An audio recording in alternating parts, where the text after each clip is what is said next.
If your staff aren't doing what you want them to do, and you're jumping to the conclusion that it's because they're not motivated, then this video is for you, because I almost guarantee you that it's your fault, and I'm going to tell you why. So, most people understand that staff, for the most part, aren't always motivated. Okay, we can all agree with this. It makes sense. Why would they be? Nobody has a reason to be motivated at all times. In fact, I don't even think that exists.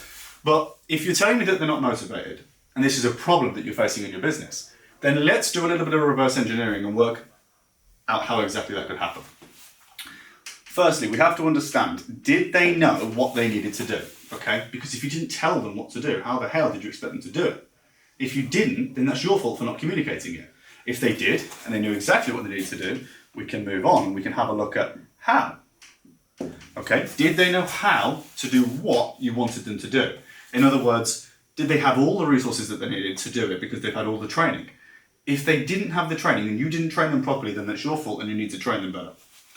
If they know what they needed to do and they know how to do it because they've been trained properly, then they must have just not done it on time. Okay, they must have known how, but they decided to not do it on time. Well, were they set a deadline? Did you tell them when you needed this done by or not? Because if you didn't, then that's your fault for not explaining the deadline and telling them when they needed to do it.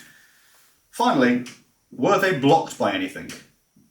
Because if the task at hand was to transfer data from X to Y, but they didn't have access to the data, then they knew they knew how to do it, and they knew when they needed it to be done by, but they didn't have access because you didn't give them access to the sheet. Therefore, they were blocked and they couldn't do it even if they're motivated. If they've completed this cycle and you're confident and you can say with your hand on your heart that this was all available and they decided still not to do it, then yeah, maybe they're not motivated. But what does that even mean? So what? Most people aren't motivated, I'm not motivated, and I'm a performer. So let's understand what that means. If we want staff to be motivated, we can't just click our fingers and hope that that happens. We have to understand the reasons why, because there are going to inevitably reasons that motivate certain people and reasons that motivate others. Now, some people are motivated by finances, okay? They want to be incentivized with commissions, they want to get paid more, okay? This might be a good example for a Wall Street office or some sort of high pressure sales environment, okay, where they're always incentivized financially.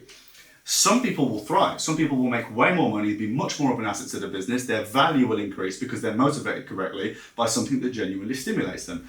Well, what happens if this guy down here, who happens to be a family man, he's just had a kid, he's dealing with some troubles at home, he wants to spend more time with his parents, they're ill, he's going through a tough time with the wife, whatever it might be.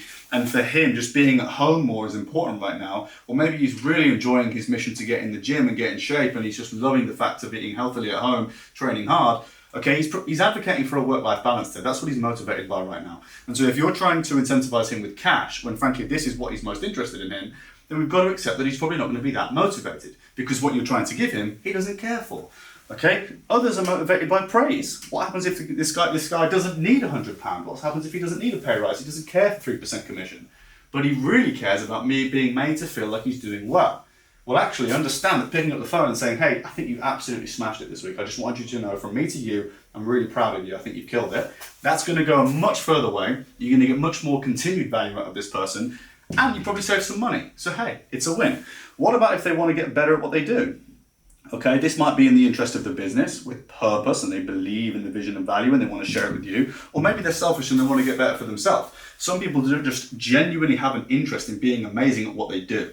Okay, this is often like developers or designers. They just love building this or designing this. They just want to get better at it and they'll do it whether they're paid a lot or a little, incentivized or not. Frankly, if they get the chance to just cook, they'll cook.